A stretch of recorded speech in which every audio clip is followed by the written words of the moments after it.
Na penumbra do amanhecer, a pequena oficina nos fundos do armazém do seu Sebastião, em Alto Paraíso de Goiás, fervilhava com vozes ansiosas. O ar estava denso de tensão e do cheiro forte de ozônio e óleo de motor. Do lado de fora, o som de botas pisando no cascalho pontuava a preocupação crescente, enquanto as equipes de resgate se preparavam para mais um dia exaustivo de buscas. Pela janela empoeirada, o sol de julho começava a nascer, prometendo castigar a terra vermelha com temperaturas que logo passariam dos 40 graus. Léo Almeida, de 12 anos, agachou-se ao lado do drone de busca avariado. Sua estrutura de fibra de carbono estava manchada com a poeira do cerrado e pequenos arranhões de missões anteriores. Seus dedos finos, já calejados por anos consertando coisas, traçavam os circuitos expostos com uma delicadeza que sua idade não faria supor. O painel inferior do drone estava aberto, revelando um emaranhado de fios e placas de circuito que brilhavam fracamente na luz tênue da oficina. "Dá licença, garoto", rosnou o Sr. Guedes, o engenheiro-chefe do Corpo de Bombeiros. Ele era um homem alto, de ombros largos e com rugas profundas ao redor dos olhos, de tanto semicerrá-los contra o sol de Goiás. Sua voz era carregada de condescendência ao continuar. "Este drone é crucial para encontrar aqueles trilheiros. Não é um brinquedo para crianças curiosas." A sala ficou em silêncio. Vários bombeiros e voluntários trocaram olhares desconfortáveis. No canto, o delegado Dantas checou o relógio e franziu a testa. Estavam perdendo um tempo precioso, e todos sabiam disso. 3 trilheiros estavam desaparecidos há quase 40 horas, nos cânions acidentados ao norte da cidade, e a previsão era de calor recorde. Léo engoliu em seco, sentindo uma dúzia de olhos céticos cravados em suas costas. Podia quase sentir o gosto metálico do medo subindo pela garganta. Sua camiseta azul desbotada colava-se ao seu corpo magro com um suor que não vinha inteiramente do calor. Mas algo mais profundo que o medo mantinha suas mãos firmes enquanto pairavam sobre as delicadas entranhas do drone. Ele podia sentir o calor fraco de um capacitor defeituoso sob as pontas dos dedos, um problema que ninguém mais havia notado. "A câmera de imagem térmica não sincroniza", murmurou um dos técnicos, um homem mais jovem chamado Rodrigues, que pelo menos não olhara para Léo com total desdém. "Sem ela, estamos cegos naquelas ravinas profundas." Léo pigarreou. "Acho que sei qual é o problema." Sua voz saiu pouco mais que um sussurro, e ninguém pareceu ouvi-lo em meio ao murmúrio da conversa dos adultos. No fundo da sala lotada, Clara Almeida estava de braços cruzados sobre a camisa desbotada do uniforme da lanchonete, onde fazia turnos duplos. Seu rosto estava pálido, mas resoluto, o queixo ligeiramente erguido, numa postura que Léo reconhecia. A mesma expressão que ela usava quando as contas atrasavam, ou quando o diretor da escola sugeria que os interesses incomuns de Léo talvez fossem mais bem atendidos em outro lugar. Ela lhe deu um pequeno, quase imperceptível aceno de cabeça.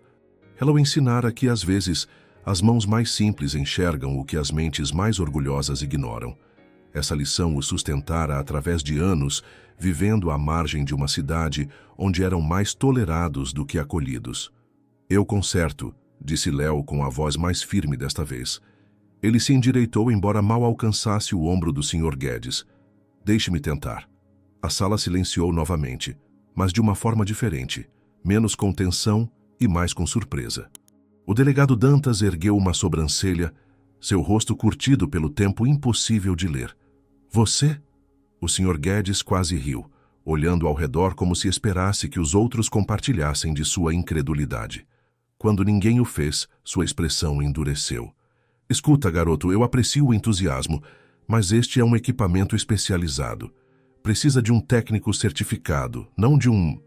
"Deixa ele dar uma olhada", interrompeu Sebastião, o dono do armazém, seu sotaque carregado, mas sua voz autoritária.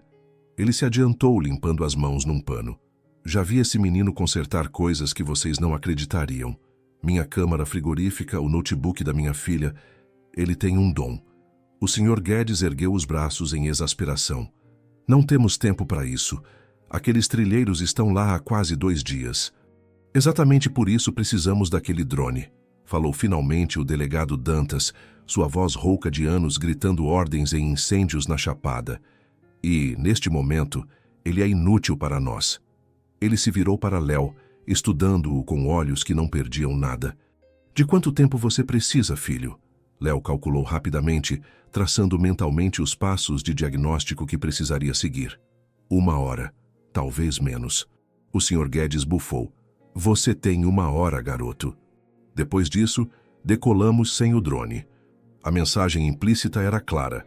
Se Léo falhasse e os trilheiros não fossem encontrados a tempo, esse peso recairia sobre seus jovens ombros. A multidão começou a se dispersar. Alguns foram para fora tomar café da garrafa térmica no capô de uma viatura, outros ficaram perto da porta, claramente esperando para testemunhar o fracasso de uma criança. Rodrigues deu a Léo um sorriso encorajador antes de seguir os outros para fora. Clara se aproximou do filho, colocando a mão brevemente em seu ombro. Você não precisa fazer isso, ela sussurrou, embora ambos soubessem que ele precisava. Vai dar tudo certo, mãe, disse Léo, virando-se de volta para o drone. Eu sei que consigo consertar. Enquanto a sala se esvaziava, deixando apenas Léo, sua mãe e a máquina silenciosa e quebrada, o sol subia mais alto no céu. Pela porta aberta, ele podia ver as equipes de resgate preparando equipamentos, checando rádios e lançando olhares ocasionais em direção à oficina.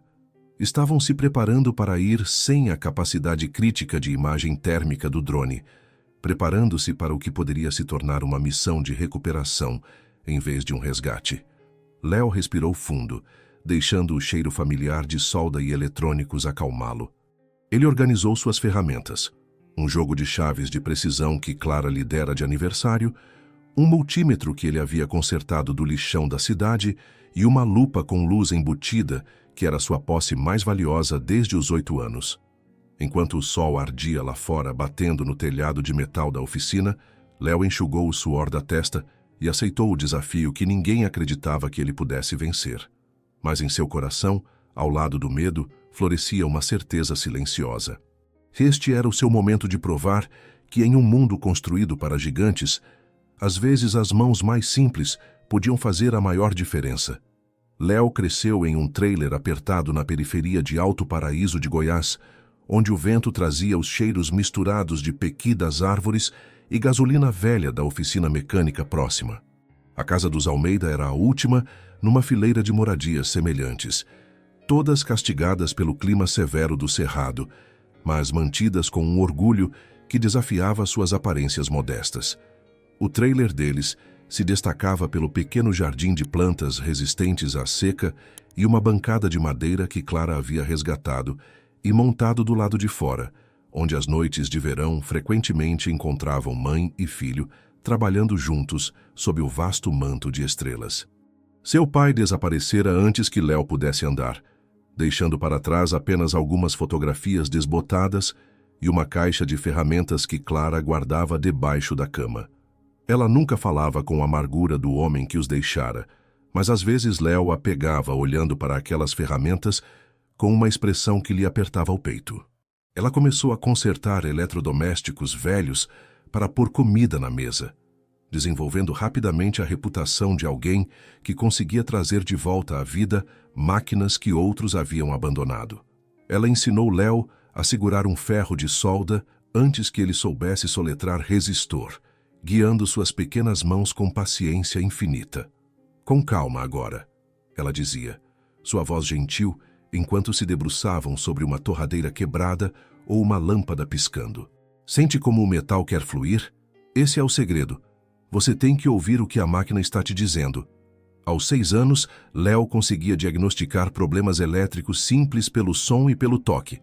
Aos 7, ele religou a fiação da televisão antiga deles quando um raio queimou seus circuitos. Os vizinhos começaram a trazer-lhe brinquedos e relógios quebrados, maravilhados com seus dedos ágeis e sua compreensão intuitiva de como as coisas funcionavam. Clara nunca aceitava pagamento por esses pequenos consertos, insistindo que vizinhos ajudam vizinhos, mas às vezes, Dona Dirce, de 2 trailers adiante, trazia sua famosa pamonha, ou o Sr. Pedro deixava um saco de mangas na porta deles. Mas, para além de sua pequena comunidade, Eles estavam acostumados a ser ignorados, até mesmo invisíveis. Quando Léo começou na escola, os professores o chamavam de "o quietinho". Suas avaliações raramente iam além desse rótulo simples. Eles nunca perceberam que ele ficava acordado todas as noites, reconstruindo rádios quebrados e desenhando diagramas de circuitos à luz de uma luminária de mesa que ele mesmo construíra com peças sobressalentes. Seus cadernos não estavam cheios de rabiscos, mas de desenhos técnicos meticulosos que ninguém nunca pediu para ver. Na terceira série, veio a professora Helena, a primeira a notar os cálculos complexos nas margens das folhas de matemática de Léo. Ela lhe dava problemas extras e revistas de ciência antigas, seus olhos se enrugando com gentileza quando ele voltava no dia seguinte tendo devorado cada página. Mas a professora Helena se mudou depois de 1 ano e Léo se retraiu de volta ao seu mundo silencioso de circuitos e solda. Aos 10 anos, quando a escola anunciou um novo clube de robótica financiado por uma doação de uma empresa de tecnologia, Léo sentiu uma onda de esperança tão poderosa que o manteve acordado por 3 noites seguidas. Ele passou cada momento livre se preparando, reconstruindo um drone descartado que encontrara atrás da loja de eletrônicos da cidade. Ele substituiu seu chassi rachado, reescreveu sua programação de controle e até o pintou de azul, sua cor favorita, com a tinta que sobrou da reforma da placa de boas-vindas do parque de trailers. No dia da primeira reunião, Clara lavou sua camisa favorita 2 vezes para ter certeza de que estava limpa. E eles caminharam o quilômetro extra até a escola, em vez de pegar o ônibus, para que Léo não arriscasse danificar sua criação. Suas mãos tremiam de excitação enquanto ele carregava seu drone para a sala de aula. As risadas começaram baixas no início, depois aumentaram quando os outros garotos viram suas roupas de segunda mão e o drone que ele construíra com peças descartadas. Túlio Matos, cujo pai era dono da maior concessionária de carros da cidade, apontou e debochou. "O que é isso? Lixo colado com chiclete?" Até o professor Fábio, o professor de ciências que supervisionava o clube, pareceu constrangido por ele. "Talvez você queira começar com os kits para iniciantes como os outros, Léo", ele sugeriu, gesticulando para os pacotes de robótica novos e brilhantes, doados pela empresa de tecnologia. Léo voltou para casa naquele dia com o drone escondido na mochila, seus olhos ardendo com lágrimas não derramadas. Ele disse à mãe que estava tudo bem, que decidira que o clube não era interessante, afinal. Mas naquela noite, quando pensou que Clara estava dormindo, ele espatifou o drone contra a parede de seu pequeno quarto e se arrependeu imediatamente, passando horas juntando cuidadosamente os pedaços, suas lágrimas caindo sobre os componentes quebrados. Sua mãe nunca ria de suas criações. Ela se sentava ao lado dele sob a lâmpada bruxuleante em sua oficina improvisada, sua mão calejada repousando levemente em seu ombro, observando-o reparar o dano com uma paciência que fazia seu coração se encher. "Você tem um dom", ela dizia, sua voz suave, mas certa. "Um dia isso vai importar, vai." Clara fazia turnos duplos na lanchonete da Rosa, voltando para casa com os pés doendo e o cheiro de óleo de fritura no cabelo, mas sempre encontrava energia para ouvir as explicações animadas de Léo sobre seus projetos mais recentes. Ela vasculhava bazares de caridade em busca de ferramentas e peças que ele pudesse usar, e economizou por meses para lhe comprar um multímetro digital em seu 11º aniversário. Nos raros dias de folga, eles iam juntos à biblioteca, onde Léo se perdia em manuais técnicos enquanto Clara lia romances, os dois compartilhando um silêncio pacífico que não precisava de palavras. Ele aprendeu a ignorar a pena nos olhos dos vizinhos, os olhares desconfiados dos donos de lojas quando ele demorava demais perto das prateleiras de eletrônicos, os sussurros que seguiam o garoto dos Almeida e suas obsessões estranhas. Essas coisas deixavam hematomas invisíveis, mas ele se acostumou com a dor surda. Tudo o que ele queria era uma chance de provar que habilidade e coração contavam mais do que títulos ou diplomas sofisticados. Agora, enquanto a cidade prendia a respiração e 3 vidas estavam em jogo, Léo sentia aquelas velhas dúvidas subindo por sua espinha, sussurrando que ele estava indo além de seu lugar.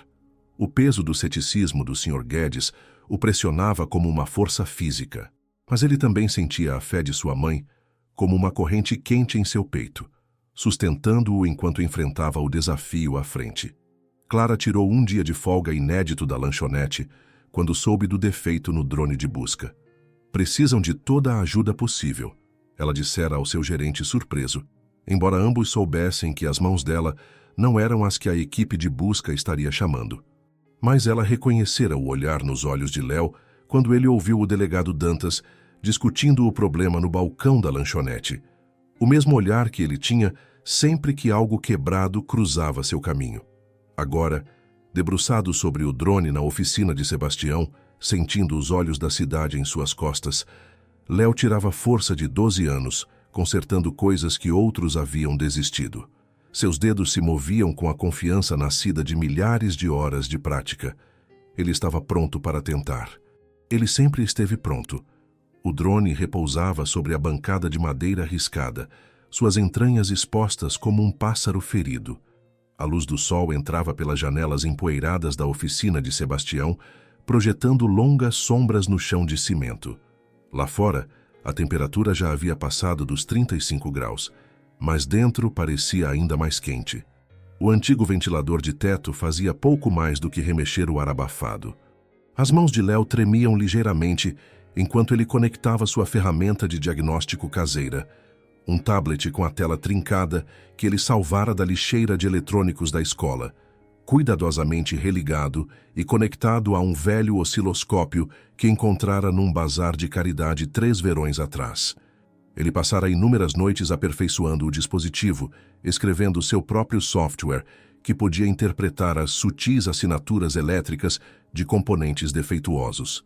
Ninguém perguntara como um garoto de 12 anos conseguira tal feito. Ninguém notara. "Esse troço funciona mesmo?" perguntou Rodrigues com curiosidade genuína na voz, enquanto observava Léo calibrar a tela. Léo assentiu, sem confiar na própria voz. Ele sentia o Sr. Guedes pairando atrás dele, a impaciência do homem irradiando como calor. A cada poucos minutos, Guedes checava o relógio com um movimento exagerado. A mensagem era clara. O tempo estava se esgotando para os trilheiros e para a chance de Léo se provar. "O delegado está enviando equipes para o setor 4 sem capacidade de imagem", disse Sebastião em voz baixa da porta, enxugando a testa com um lenço. "Eles estão entrando às cegas." A pressão no peito de Léo se intensificou. Ele se forçou a respirar devagar, do jeito que sua mãe o ensinara quando o pânico ameaçava dominar seu foco. Inspira. 2, 3, 4. Expira. 2, 3, 4.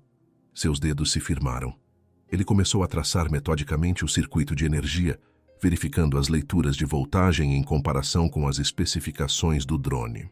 A tela de seu tablet piscava com números e formas de onda que seriam sem sentido para a maioria das pessoas, mas para Léo, elas contavam uma história de fluxo elétrico e resistência.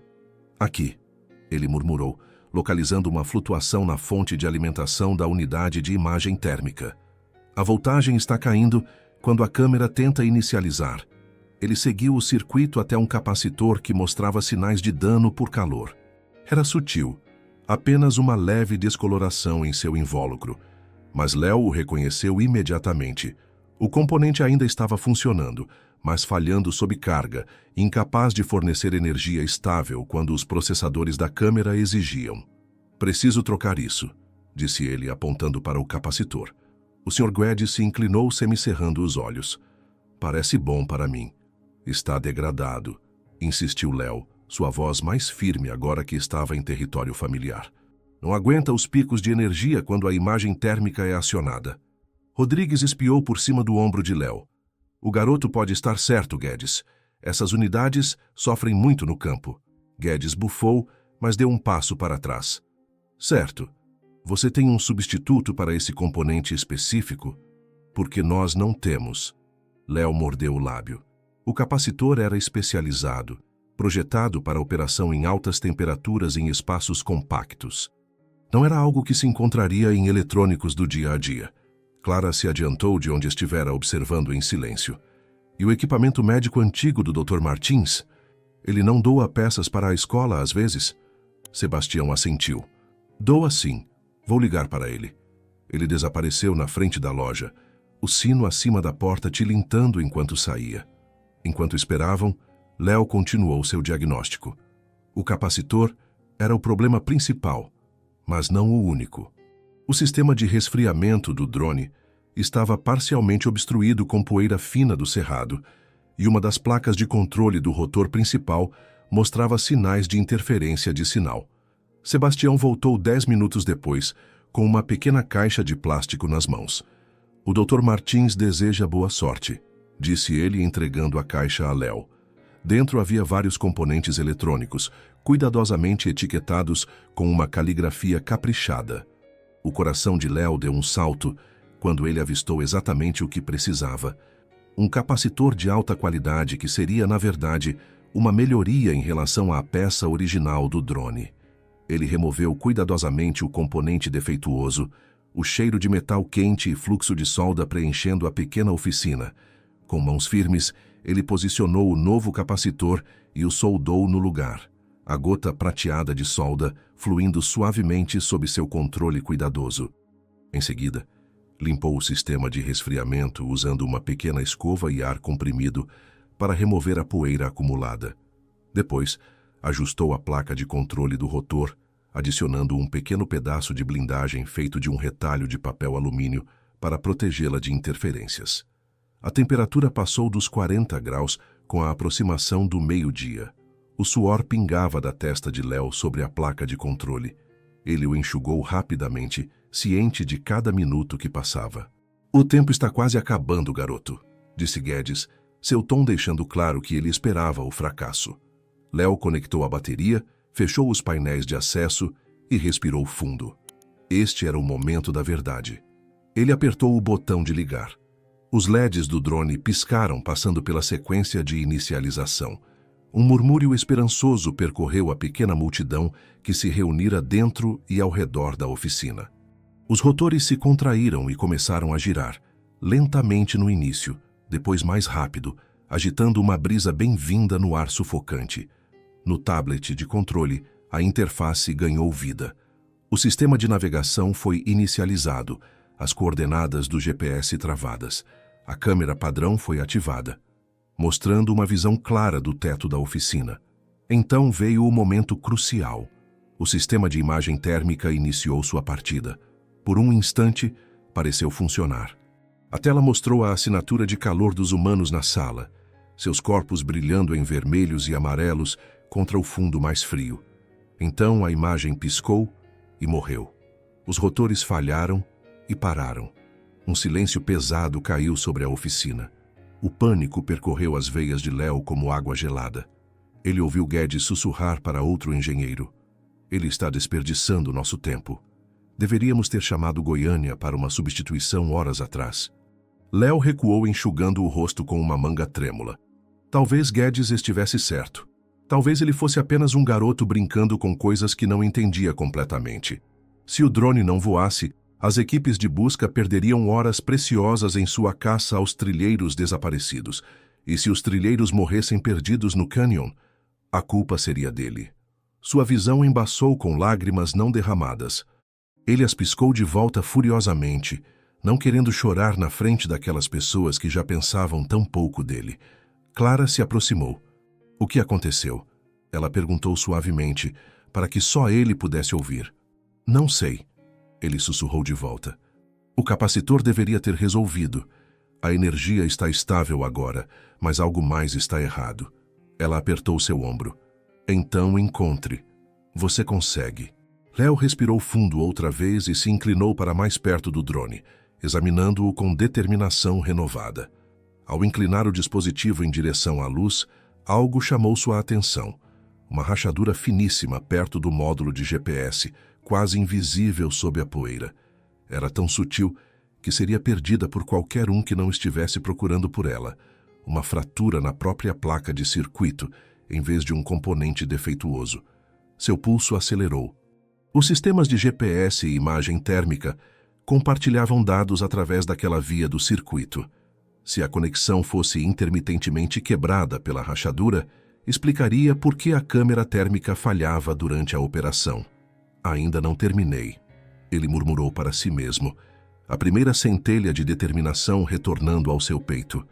Ele olhou para o Sr. Guedes, que já estava vestindo a jaqueta, claramente pronto para sair. Encontrei outro problema. Guedes parou, o ceticismo estampado em seu rosto curtido. Já perdemos tempo demais. O delegado Dantas, que permanecera em silêncio durante todo o processo, finalmente falou. O que você encontrou, filho? Léo apontou para a rachadura. Há um dano na própria placa de circuito. Está quebrando a conexão entre o GPS e o sistema de imagem térmica. Rodrigues se inclinou para ver mais de perto, assobiando baixinho. Caramba, ele está certo. O delegado Dantas virou-se para Guedes. Você consegue consertar esse tipo de dano? O engenheiro hesitou, seu orgulho profissional em guerra com a honestidade. Não aqui. Isso precisaria de equipamento especializado. Teríamos que enviar de volta para o fabricante. E quanto tempo isso levaria? Pressionou o delegado. 1 semana, no mínimo, admitiu Guedes relutante. Todos os olhos se voltaram para Léo. Posso tentar, disse ele, sua voz pequena, mas firme. Mas vou precisar de mais tempo.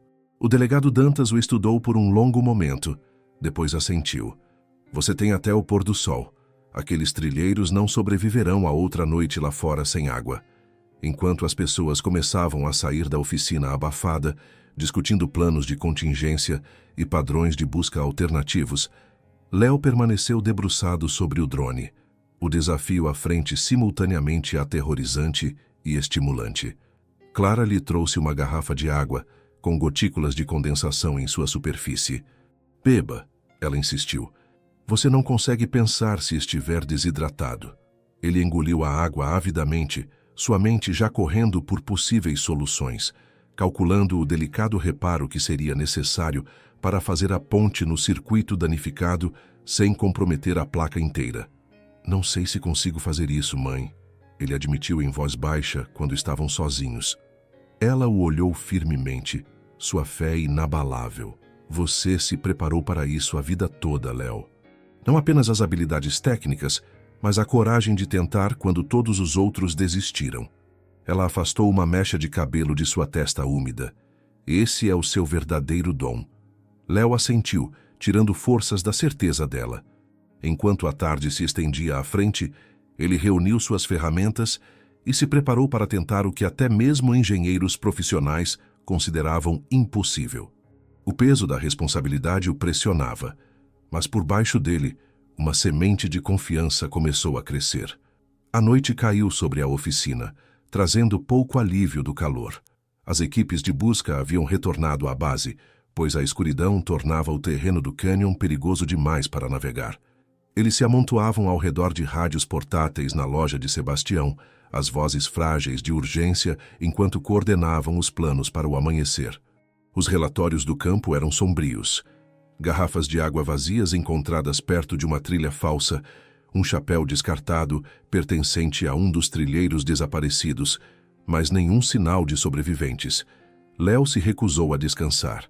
Uma única lâmpada nua projetava longas sombras sobre a bancada, onde o drone jazia em pedaços. Ele havia desmontado completamente o módulo de GPS para acessar a placa de circuito danificada, arranjando cada componente minúsculo em um padrão preciso que só fazia sentido para ele. Suas costas doíam por horas, debruçado sobre a maquinaria delicada, mas ele mal notava. Léo, sua mãe sussurrou colocando uma garrafa térmica de sopa na bancada ao lado dele. O cheiro rico de caldo de galinha rompeu momentaneamente sua concentração. Você precisa dormir. Ele ergueu o olhar, piscando como se estivesse emergindo de debaixo d'água. O rosto de Clara estava marcado pela exaustão. Ela havia ligado para a lanchonete horas atrás para dizer que não iria para seu turno da manhã, algo que nunca fizera antes. Léo sabia o que isso significava. Sem salário, sem gorjetas, contas que se acumulariam ainda mais. O peso daquele sacrifício o pressionava junto com todo o resto. Não posso, ele murmurou, sua voz rouca pelo desuso. Se eu não consertar isso, eles podem não sobreviver. Clara não discutiu. Ela entendia o fardo que seu filho havia assumido. Em vez disso, Ela puxou um banquinho para o lado dele e perguntou: "O que posso fazer?" Ele lhe mostrou como limpar os componentes minúsculos com álcool isopropílico e um cotonete, uma tarefa que exigia paciência, mas não conhecimento técnico. Eles trabalharam lado a lado, o silêncio pontuado apenas pelo estalo ocasional do rádio e pelo clique suave das ferramentas de Léo contra o metal. Rodrigues passava a cada hora, trazendo água fresca e atualizações do coordenador da busca. Por volta da meia-noite, Sebastião apareceu com sanduíches e uma expressão preocupada. "O delegado está falando em chamar helicópteros de Goiânia ao amanhecer", disse ele, observando Léo trabalhar. "Mas eles não conseguem voar naqueles cânions estreitos, onde achamos que os trilheiros podem estar abrigados." A pressão aumentava a cada hora que passava. Léo traçava cada caminho de cobre na placa de circuito, testando a continuidade com seu multímetro, estudando esquemas que havia baixado de fóruns empoeirados na internet. Sua mente corria em ciclos intermináveis de dúvida. E se ele perdesse algo de novo? E se piorasse as coisas? E se já fosse tarde demais? Às 2 da manhã, Clara finalmente sucumbiu à exaustão, cochilando com a cabeça apoiada nos braços dobrados no canto da bancada. Rodrigues fora para casa ver sua família com a promessa de voltar antes do amanhecer. Apenas Sebastião permaneceu, mantendo uma vigília silenciosa de seu banquinho perto da porta, saindo ocasionalmente para verificar as equipes de busca que tentavam descansar o que podiam antes da manhã. A visão de Léo começou a embaçar por volta das 3. Ele esfregou os olhos ardendo, tentando focar nos traços intrincados da placa de circuito. A rachadura era pior do que ele pensara inicialmente, atravessando múltiplas camadas da placa e interrompendo várias conexões críticas. Ele tentara diferentes abordagens para criar uma ponte nas seções danificadas, mas cada tentativa falhara nos testes. "É impossível", ele sussurrou para si mesmo, o desespero se insinuando em sua voz. Ele olhou para a forma adormecida de sua mãe, seu rosto pacífico, apesar da posição desconfortável. Ela acreditava nele tão completamente. Como poderia dizer a ela que havia falhado? Sebastião apareceu ao seu lado, uma xícara de café fresco em suas mãos calejadas. "Meu pai costumava dizer que nada é impossível, até você parar de tentar", disse ele suavemente, colocando a xícara perto de Léo, mais longe o suficiente dos eletrônicos delicados para ser seguro. "Quando eu tinha mais ou menos a sua idade, ele me ensinou a consertar motores. Éramos pobres, sabe? Não podíamos nos dar ao luxo de cometer erros, mas ele sempre dizia: erros são apenas o primeiro passo para acertar." Léo assentiu agradecido, tanto pelo café quanto pelo incentivo. Enquanto Sebastião voltava ao seu posto, Léo bebeu o líquido amargo, fazendo uma careta com o gosto, mas acolhendo o calor que se espalhava por seu corpo cansado. Ele se virou de volta para o drone com determinação renovada. Se ele não conseguia consertar a placa em si, talvez houvesse outro jeito. Ele começou a estudar não apenas o módulo de GPS danificado, mas sua relação com o resto dos sistemas do drone. Horas se passaram em uma névoa de concentração. O amanhecer se aproximava, pintando as janelas da oficina com o primeiro brilho fraco da manhã. Lá fora, as vozes ficaram mais altas, enquanto as equipes de busca se preparavam para mais um dia. O tempo estava se esgotando. E então, enquanto os primeiros raios de sol surgiam sobre as colinas do cerrado, exaustão e inspiração colidiram na mente de Léo. Ele estivera se concentrando tão intensamente em reparar a rachadura física que havia ignorado uma percepção fundamental. A fratura interrompia um relé de sinal essencial para o sistema de navegação automática do drone. Não era apenas uma questão de restaurar uma conexão quebrada. Todo o caminho de comunicação entre o GPS e o sistema de imagem térmica precisava ser redirecionado. Sua respiração ficou presa na garganta quando ele percebeu o que precisava ser feito. Não um reparo, mas um redesenho. "É isso", ele sussurrou, endireitando-se tão rapidamente que seu banquinho raspou ruidosamente no chão de cimento. O som acordou Clara, que piscou confusa antes de focar no rosto de seu filho. "O que foi?" ela perguntou, imediatamente alerta apesar da exaustão. "Eu estava tentando consertar a coisa errada", explicou Léo, as palavras saindo atropeladas em sua excitação. A rachadura não está apenas quebrando uma conexão, está interrompendo todo um relé de sinal. O GPS envia dados de localização através deste circuito para ajudar a calibrar a imagem térmica. Mas se eu criar um desvio aqui, ele apontou para uma pequena seção da placa, e depois reescrever esta parte do firmware para aceitar a entrada de um caminho diferente. Ele já estava pegando seu tablet, os dedos voando pela tela enquanto modificava o código de operação do drone. Clara observava maravilhada, entendendo pouco dos detalhes técnicos, mas reconhecendo a centelha de certeza nos olhos de seu filho. Rodrigues chegou quando Léo estava soldando as conexões finais de seu circuito de desvio improvisado, uma teia delicada de fios finos como cabelo que conectava partes da placa em uma configuração que os projetistas originais nunca pretenderam. "Isso vai funcionar?" perguntou Rodrigues, espiando por cima do ombro de Léo, fascinado. "Tem que funcionar", respondeu Léo, seu foco absoluto enquanto fazia o ajuste final. O Sr. Guedes apareceu na porta, sua expressão uma mistura de ceticismo e curiosidade relutante. O delegado Dantas estava ao lado dele, chapéu na mão, o cansaço de uma longa noite evidente na curvatura de seus ombros. "E então?" exigiu Guedes. "Consertou ou não?" Léo não respondeu imediatamente.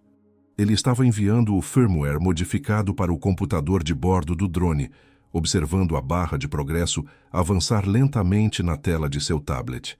Quando finalmente apareceu, concluído, ele fechou os olhos brevemente, reunindo coragem. "Está pronto para o teste", disse ele, sua voz firme apesar do trovão de seu coração em seus ouvidos. Com o coração martelando, ele reconectou a bateria e remontou a carcaça externa do drone com precisão metódica. A sala inteira parecia prender a respiração. Até o barulho do rádio havia silenciado, como se as equipes de busca sentissem a importância daquele momento.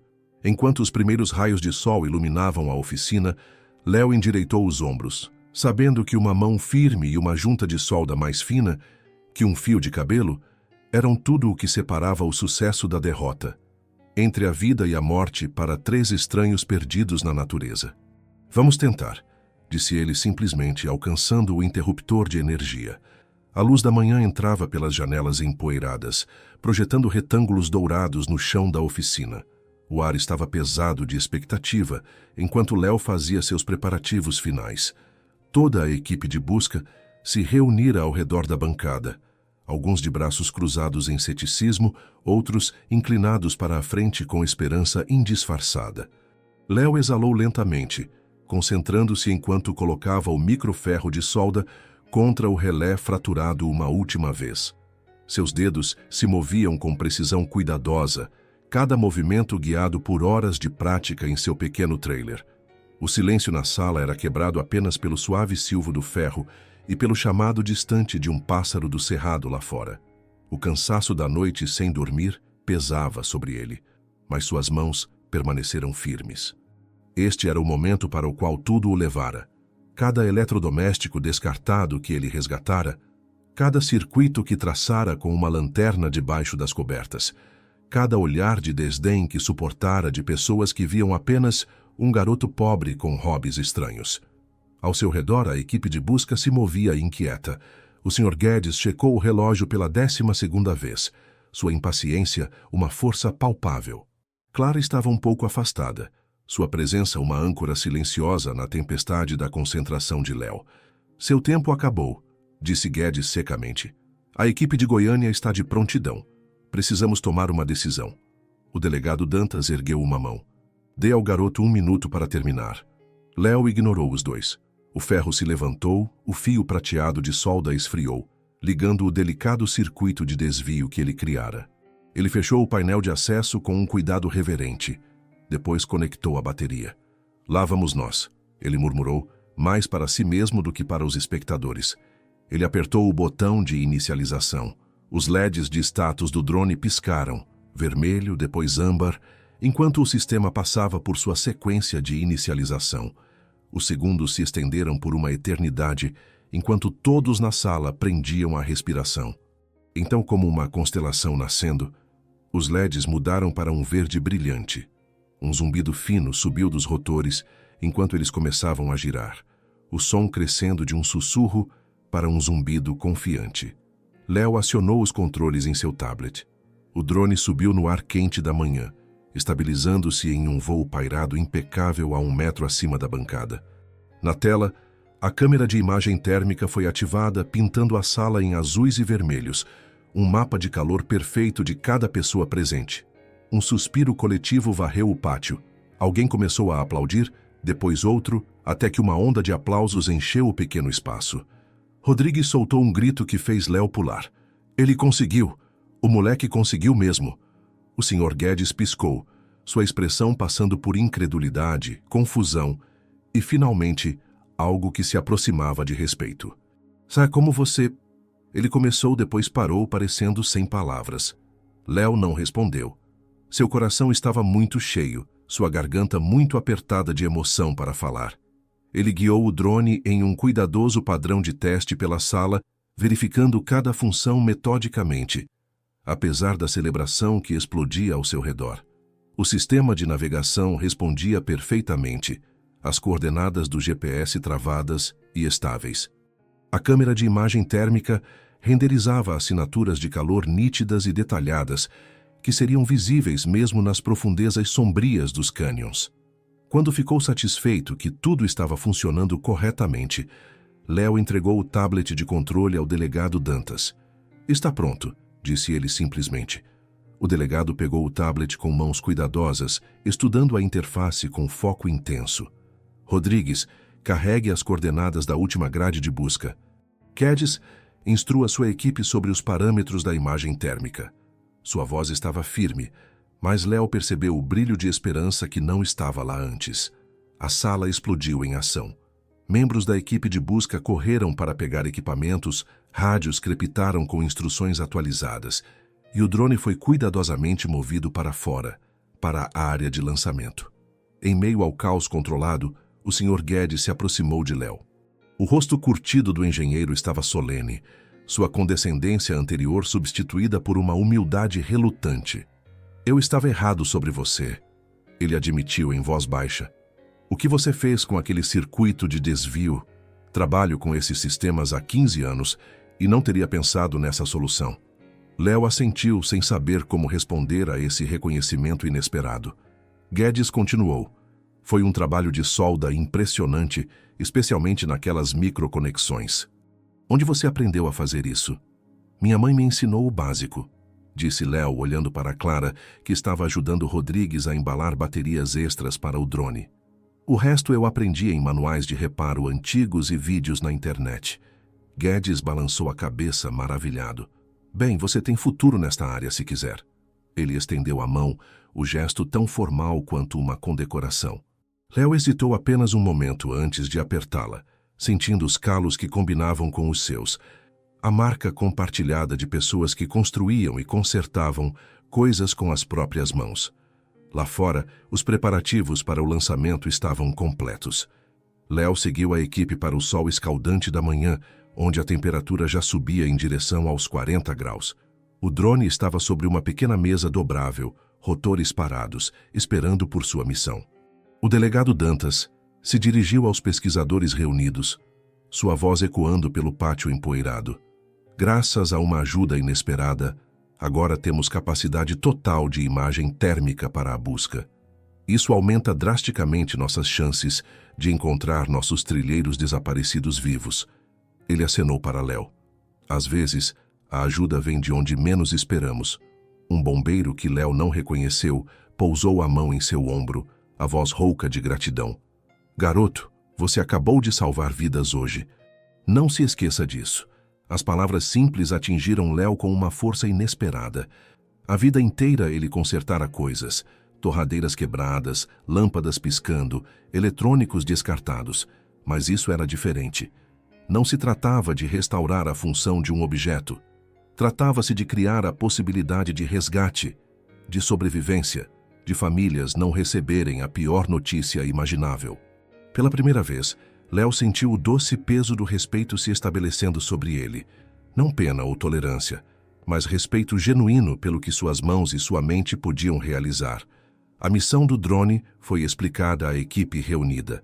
Ele voaria um padrão de busca preciso sobre as seções mais acidentadas do sistema de canyons, áreas onde as equipes de solo não conseguiam chegar facilmente.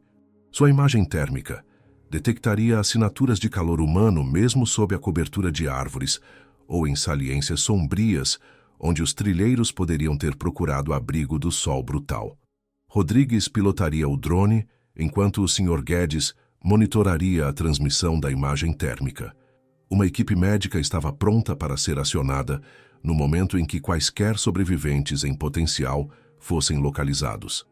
Enquanto as verificações finais eram concluídas, Clara se aproximou de Léo, passando o braço por seus ombros.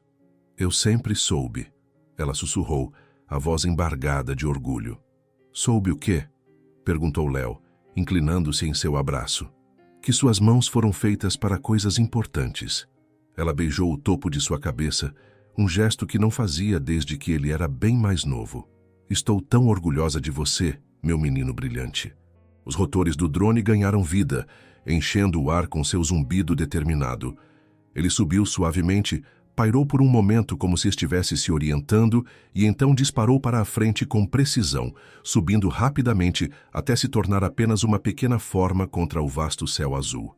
As equipes de busca se dispersaram para seus veículos, prontas para se mover no momento em que o drone transmitisse qualquer descoberta. O Sr. Guedes parou antes de entrar em sua caminhonete, dando a Léo um aceno de cabeça, que continha volumes de respeito recém-descoberto. Léo e Clara permaneceram no pátio, observando até o drone desaparecer de vista. O sol batia neles, mas Léo mal notava o calor. Sua exaustão fora substituída por uma exaltação silenciosa, uma sensação de acerto que enchia seu peito. E agora? Perguntou Clara, semicerrando os olhos contra a luz do sol. Léo considerou a pergunta. Pela primeira vez em sua vida, o futuro parecia cheio de possibilidades em vez de limitações. A gente espera, disse ele simplesmente, e torce. Quando eles se viraram para voltar para dentro, Sebastião apareceu na porta de sua loja, segurando o telefone com uma expressão de espanto. Eles acharam alguma coisa, ele gritou. O drone encontrou uma assinatura de calor no Canyon Norte.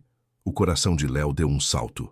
Ele correu para a frente, com Clara logo atrás, enquanto o rádio dentro da loja crepitava com a notícia que transformaria não apenas 3 vidas, mas também a sua.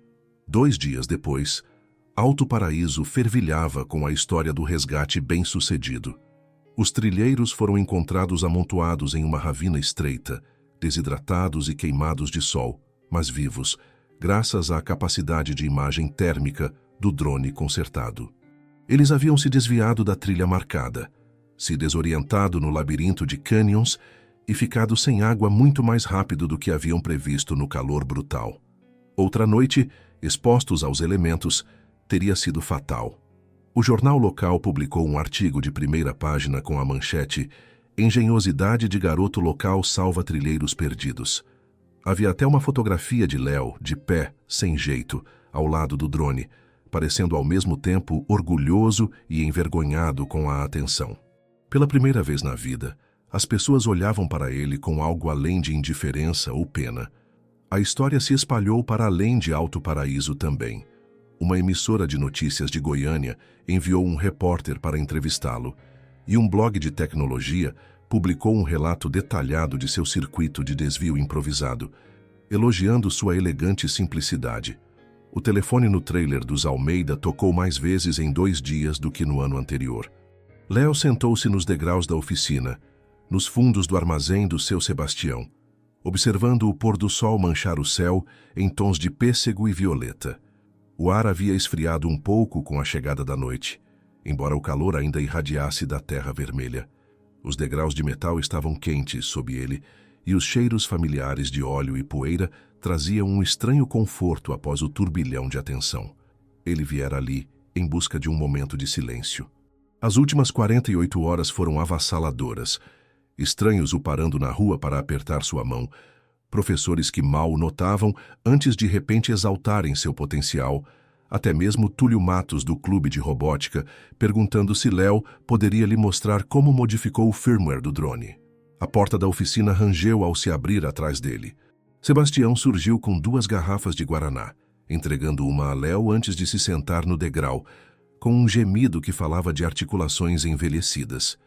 Isso aqui fica quieto demais sem você mexendo nas suas coisas, disse o dono da loja, abrindo a tampa de sua garrafa. As pessoas continuam entrando e perguntando quando você volta. Léo sorriu, surpreso com o quão normal parecia sentir que sentiam sua falta. Mãe precisou de ajuda em casa hoje, explicou ele.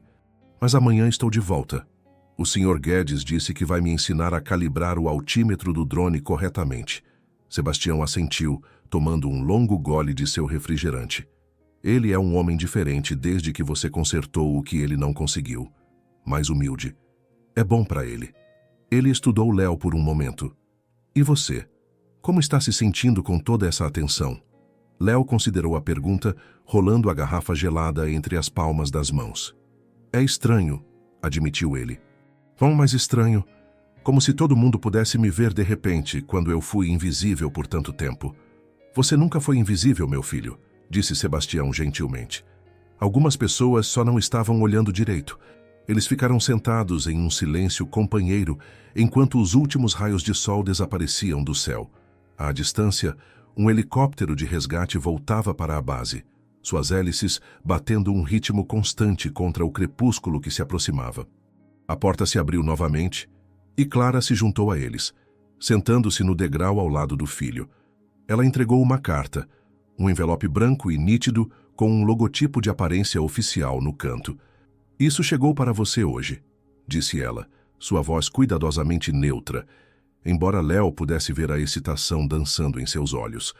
O envelope estava endereçado ao Sr. Leonardo Almeida, com uma formalidade que parecia estranha aplicada a ele. Ele o abriu com cuidado, desdobrando a carta com dedos que de repente pareciam desajeitados. Prezado Sr. Almeida, ele leu em voz alta, sua voz ficando mais forte a cada palavra. Nós, do Instituto de Tecnologia de Goiás, ficamos impressionados com sua recente realização no reparo e modificação de drones, conforme relatado em vários veículos de notícias. Gostaríamos de convidá-lo para ser aprendiz em nossa equipe de elite de engenharia de drones durante nosso programa de verão para jovens. Ele parou, seus dedos tremendo, enquanto olhava para as palavras. O Instituto de Tecnologia de Goiás era a organização de engenharia mais prestigiada do estado. Seu programa para jovens era normalmente reservado para estudantes do ensino médio com notas perfeitas e cartas de recomendação de mentores influentes. Isso é real? Ele sussurrou olhando para a mãe.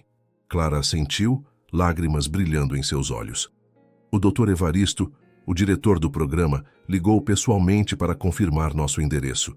Ele disse que nunca ofereceram uma vaga para alguém da sua idade antes, mas depois do que você fez com o drone de busca, ela engoliu em seco. Eles veem algo especial em você, Léo, algo que eu sempre vi. Sua visão embaçou enquanto o significado do convite se assentava. Isso não era apenas um reconhecimento por um concerto de sorte. Era uma porta se abrindo para possibilidades com as quais ele mal se permitira sonhar. Você conseguiu, sussurrou Clara, a voz embargada de lágrimas. Eles te veem agora. Ele olhou para ela, a mulher que acreditara quando ninguém mais acreditou, que o ensinara a segurar um ferro de solda antes que ele pudesse escrever seu nome, que trabalhara em turnos duplos e se privara para que ele pudesse ter as ferramentas de que precisava. Nos olhos dela, ele viu não apenas orgulho, mas vindicação, a prova de que a fé dela nele fora justificada o tempo todo. Eu não fiz isso sozinho, disse ele suavemente, encostando-se no ombro dela.